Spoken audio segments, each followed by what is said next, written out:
12 साल की खड़ी तपस्या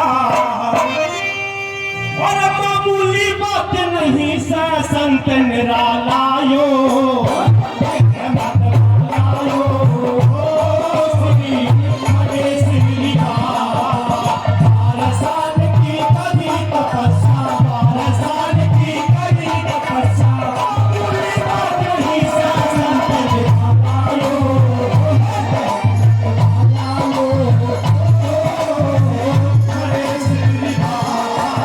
कार्यक्रम में आज हम मौजूद हैं हरियाणा के पन्हेड़ा खुर्द गांव में, जहां पर 12 बरस से बाबा अवधूत नाथ जी खड़े होकर तपस्या कर रहे हैं।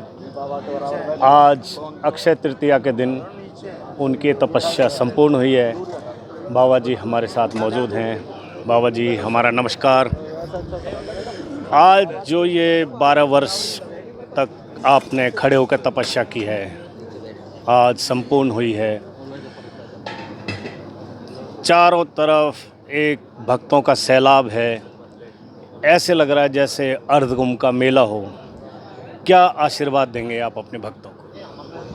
भक्तों का देंगे आशीर्वाद की सुख शांति रहे, सद्भावना रहे। और फिर कोई सा बाबा जी अगर कोई करे तो उसका सब मिल करके और सहयोग दे। हमारे तो अर्धकुंभ ही था, वो जो बाबा जी तपस्या करें उनको पूर्ण कुंभ बनावे। इसलिए मैं साधु के तरफ से सबके जो हमारे साधु संत हैं उनके तरफ से भक्तों का सबका आशीर्वाद देता हूँ। ये जो एक प्रण लिया था आपने 12 साल पहले कि ये खड़े होकर तपस्या करनी है, बहुत कठिन कार्य था। ये कैसे संभव हो पाया? ये संभव होता है गुरु की कृपा से होती है संभव, ऐसे तो होती नहीं।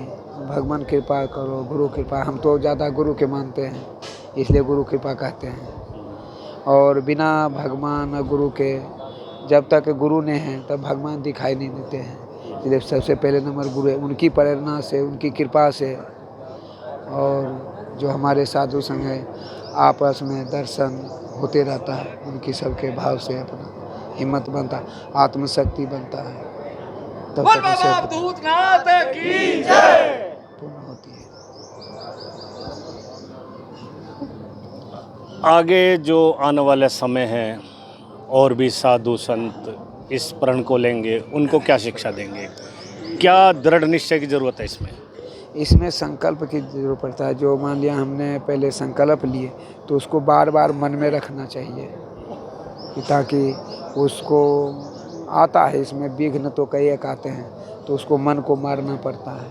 अब इसमें हमारे शरीर में मान लिया हम तपस्या कर जब करते हैं तो दुख होता है थोड़ा बहुत, तो मान लिया अब शरीर में तो होता है, दुख तो होता है। तो उसको हिम्मत बांध के, अब जैसे बारिश होता है, बारिश में हम अपना फसल पानी लगाने जाते हैं जाड़े दिन में, ठंडे दिन में, तो क्षमता शरीर में करके जाते हैं। वैसी तरह कुछ न कुछ बाधा तो आते हैं तपस्या में, मगर हिम्मत संकल्प जो रहता है वो उसको संकल्प पूरा करता है। बोल कनेर जी महाराज की जय। दृढ़ संकल्प बहुत ज़रूरी है इतनी बड़ी तपस्या, कड़ी तपस्या के लिए। लेकिन बाबा जी, बाबा गुरु गोरखनाथ जी के चेले हैं। ये एक हठ योग है, हठ योगी हैं। जो इन्होंने हठ पकड़ ली, संकल्प कर लिया, उसे तोड़ते नहीं हैं। महाराज की जय। यह गुरु गोरखनाथ बाबा की कृपा है इन सभी भक्तों पर। कैमरामैन अशोक के साथ वीपी शर्मा, INS न्यूज़।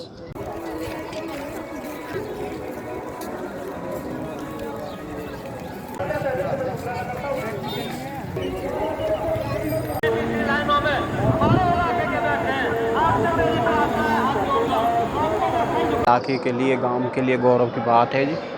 और इससे बहुत ही अच्छी मिलेगी हमारे गांव और इलाके को, और हमारे यहाँ आकर बहुत अच्छी सुख शांति उत्पन्न होगी। क्योंकि आज के कलयुग में क्यों बहुत ज़्यादा ज़रूरी हो गई है साधु संतों द्वारा इस तरह की तपस्या? देखो दादा, सबसे पहले तो बात ये है कि जो ये खड़ेश्वरी जो बाबा हैं, ये आज उनका लास्ट दिन है तपस्या का। अक्षय तृतीया के दिन उनकी ये तपस्या पूरी हुई है। तो उन्होंने ये अपने इलाके के लिए, अपने कम से भी कम 50-100 गांवों के लिए बहुत बड़ा भंडारे का आयोजन किया है। और हम अपने दिल से ये कामना करते हैं कि उनकी तपस्या अच्छे से, जो उनकी इच्छा हुई है, उन्हें इच्छा पूर्ति हो और उनकी कृपा इस सारे इलाके पर, समाज पर उनकी कृपा बरसे। और बहुत ही ज़रूरी है आजकल के इस कलयुग में ऐसे धार्मिक प्रोग्राम करने के लिए, ये होते रहने चाहिए। गरीब समाज इसका उत्थान किया जाए। उन्होंने कहा जिन्होंने आज अपनी तपस्या पूरी की है उसी संप्रदाय से संबंध रखते हैं। इन्होंने समाज के अंदर ऐसे संस्कारों को जन्म देने के लिए कितने ही काम किए। देश की आजादी के लिए कितने लोग लड़ाई लड़ गए। गुरु नानक देव जी से लेकर के गुरु गोविंद सिंह जी तक, गुरु तेग बहादुर जी का भी 400 साल हमने मनाया। इस देश में मुगलों के अत्याचारों से लड़ाई लड़ने के लिए गुरु तेग बहादुर जी ने अपने आप को शहीद कर दिया। गुरु गोविंद सिंह जी के 4 बच्चे वो न्यौछावर हो गए। और ऐसे सन्यासियों के कितने बड़े बड़े ऐसे विषय, कभी किसी ने घर छोड़ करके सन्यास लेके, हजारों की संख्या में साधु संत यहाँ पे पधारे हैं, परिवार छोड़ करके किया। आप देख सकते हैं। बहुत से उदाहरण मिलते हैं। महेंद्र नाम से स्वामी विवेकानंद जी ने सारे देश में घूम करके काम किया। राहुल नाम का बालक, जो ये संतों की कृपा से ऐसा लगता है जैसे अर्ध कुंभ लग गया हो संतों का। इस संतों के दर्शन कर कर के छोटे बच्चों को बड़ा एक अच्छा अनुभव हो रहा है कि हमारी संस्कृति ऐसी है। इससे देख कर के बहुत बच्चों पे, बड़े पे भी बहुत प्रभाव पड़ता है। और ये भाग्य है कि हमारे एरिया में ये सब कुछ हुआ बाबा खड़ेश्वरी की कृपा से, संतों की। जो ये महाराज जी ने तपस्या करी है, एक तो इनका निस्वार्थ है और ये आम जनता के लिए होता, अपना स्वार्थ के लिए होता, अपने शरीर पे कष्ट सह के। आज ये आप रौनक देख रहे, सारे पनेड़ा गांव में लाखों आदमी आए हैं, तो ये आध्यात्मिक से जुड़े हुए हैं। इसमें कलयुग में अगर बच्चे इसी तरह से इनसे शिक्षा लेंगे तो हमारे धार्मिक प्रवृत्ति बढ़ेगी, और धार्मिक प्रवृत्ति बढ़ने से ही ये दुराचार रुक सकते हैं। यानी मेरा अपना विचार है, आप कितनी जेल बना लो, कितने प्रशासन कर लो, जब तक हमारे विचार शुद्ध नहीं होंगे, विचार शुद्ध होंगे तो ही हमारा समाज पनपेगा। अन्य प्रशासन अंधाधुंध जेल बन रही है, फिर क्राइम करते हैं, फिर छूट जाते हैं, फिर। लेकिन जब हमारा अंतःकरण, जब हमारी सोच इस तरह बन जाएगी हमें पाप नहीं करने, तो वो इसी माध्यम से हो सकते हैं जो हमारे संत महात्मा ये तपस्या कर रहे हैं, दिशा निर्देश दे रहे हैं।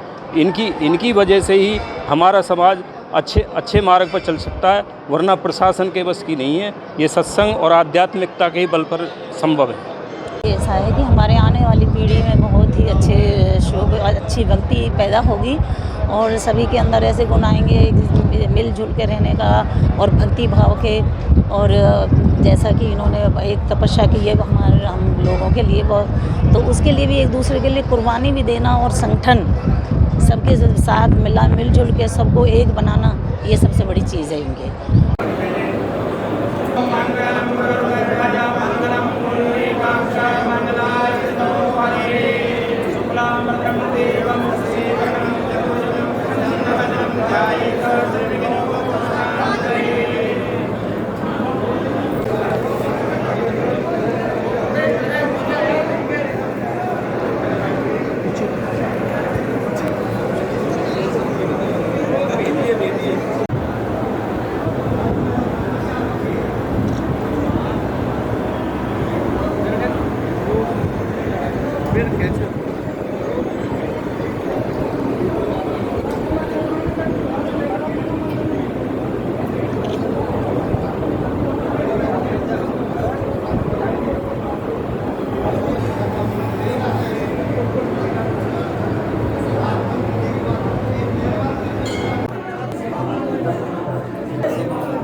आप तो सबसे आगे लग रहे हो।